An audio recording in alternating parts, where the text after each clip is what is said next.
Hello viewers, இந்த வீடியோவில் எதை பற்றி பார்க்க போகிறோம்னா லீச்சிங் அப்படிங்கிற கான்செப்டை பற்றி தான் பார்க்க போகிறோம்.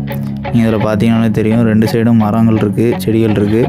இது வந்து மழை பெஞ்சு தண்ணி இந்த சைடு நடுவில் எல்லா இடமும் கெட்டிருச்சு.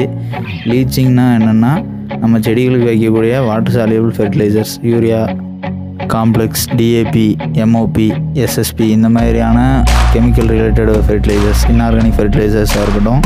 அதேமாதிரி ஆர்கானிக் ஃபெர்டிலைசர்ஸில் செடிகிட்டே வைக்கக்கூடிய கடலை புண்ணாக்கு, வேப்ப புண்ணாக்கு, பருத்தி புண்ணாக்கு, எள்ளு புண்ணாக்கு, இந்த மாதிரி புண்ணாக்காக இருக்கட்டும். எந்த உரமாக இருந்தாலும் செடிக்கிட்டே இருக்கும்போதும், அதேமாதிரி செடிகளோட வேர் இருக்கக்கூடிய பகுதியில் இருக்கும்போது தான் செடி அப்சர்வ் பண்ணும்.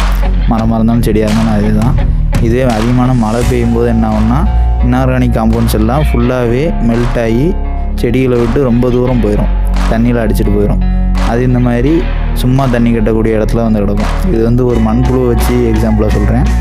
ஏன்னா மண்புழு எல்லாமே அதிகமான வேர் இருக்கக்கூடிய பகுதிகளையும் உரம் இருக்கக்கூடிய பகுதிகளையும் தான் இருக்கும்.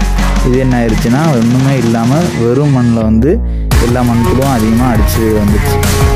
இது வந்து திருப்பி அந்த இடத்துக்கு போகிறது ரொம்ப கஷ்டம். ஈரங்காயிரக்குள்ளே போச்சுன்னா ஈஸியாக இருக்கும், அப்படி இல்லைன்னா கொஞ்சம் கஷ்டம், வேஸ்ட் ஆகிடும். அதே மாதிரி தான் ஃபெர்டிலைசர் இந்த மாதிரி அடிச்சுட்டு போனதுக்கப்புறம் அந்த இடத்துல எதுவுமே இருக்காது, நியூட்ரிஷன் எஃபிஷியன்சி ஆகிறாலும். ஆர்கானிக்காகவே இருந்தாலும் அதில் இருக்கக்கூடிய சாறு வந்து கொஞ்சம் கொஞ்சமாக இந்த மாதிரி மெல்ட் ஆகி ஒரு இடத்துக்கு அடித்து செல்லப்பட்டுரும்.